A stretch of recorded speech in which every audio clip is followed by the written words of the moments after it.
Hey guys, it's Jana on I Am President, and today I'm going to tell you the truth behind how I tore my calf muscle.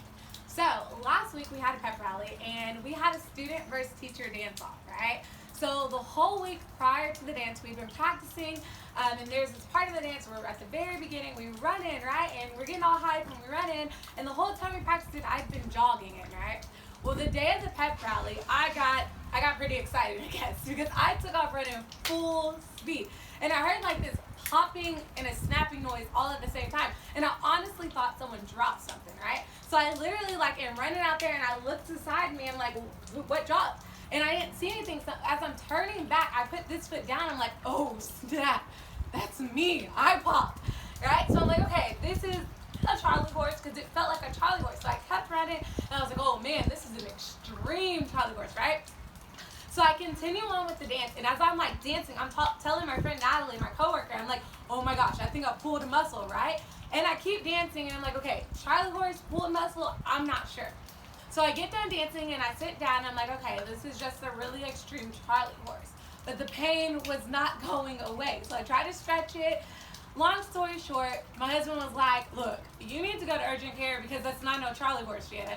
I was just like, okay. So I go to urgent care, my mom takes me, and we get there, and the urgent care doctor is like, yeah, you tore a muscle.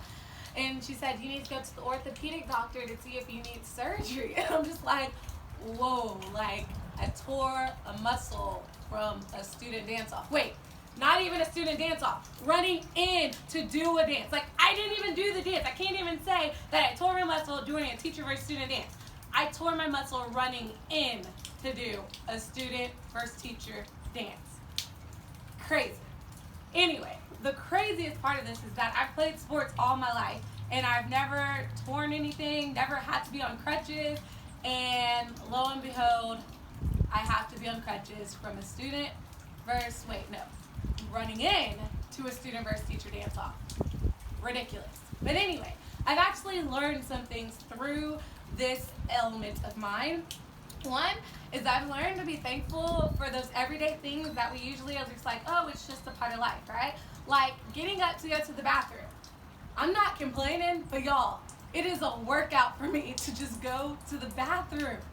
Or just simply getting up from my desk and going to the copy room to get some papers that I need to pass out to my students. That is a task, right? Or taking a shower. Y'all, I'm sorry if you've been around me for the last few days, but I stinketh, right? It's hard for me to take a good shower. Just the everyday things in life that people are just like, oh, that's just a routine thing. I'm realizing that I need to be thankful for those things because now they're not so easy. And please don't take that as me complaining. It's just really something that I've learned to just be thankful for the simple things. Another thing that I've learned is that it's okay to depend on people. For those of you who know me knows that I don't really like to ask for help. I kind of am a little independent and stubborn, especially when it comes to needing help from someone. And so this past week, it's really taught me that it's okay to have help, to live in community and accept the help that God has given me. I've really been able to see the love of God and the provision of God through my husband, my coworkers, and friends, and really through my mom and my family that have been so supportive and really helping me do those daily things that I can't do so easily anymore. So that's something that I realized, that community is a huge part of life, and that when you don't depend on each other, on other people, you're really walking in pride. And so God's really checked my pride through this and has shown me it's okay to ask for help. And the third thing that I've really learned that I'm really thankful for is that I've been reminded, I guess not really learned, but just more so been reminded of, I've been reminded of one of the reasons why I've fallen in love with my husband.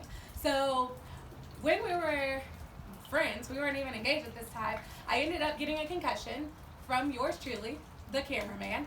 We ended up having a pool party and got a concussion, and he took really good care of me, and that was the first time I ever started developing feelings for him.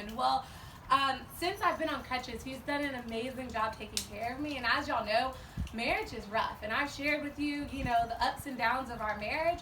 And I think God's just allowed this negative thing to happen in my life so that I can see the beauty again in my husband. and his compassion towards others and his willing to help and care. And so that's been an awesome reminder. So why am I sharing with you the things that I've learned from me tearing my calf muscle? Well, because when I was younger in college, a friend of mine used to always ask me, what is God teaching you in this season? And thinking about that, 2 verses come to mind. One in the Old Testament, Jeremiah 29:13, that just talks about when we seek God with our whole heart, we will find him. And then another verse in the New Testament, Hebrews 11:6, that talks about how God rewards those who seek him, right? And so the reason why these 2 verses come to my mind is because when we're focused on what God is teaching us in every season, we've got to be seeking him. We can't know what he's trying to teach us if we're not seeking him, right? So no matter how lovely or how horrible or in between, whatever kind of season we're going through, we should be seeking God, because it is there where we seek him, where we find him. And when we find him, we find his goodness, we find his grace, we find his mercy, and we find his will and his guidance for our life. So I ask you, whatever season you're going through, what is God teaching you? This is Jana on I Am Present, also known as the Sparkle Fairy, because everywhere I go, sparkles fall. But anyway, I'll talk to you later. Bye.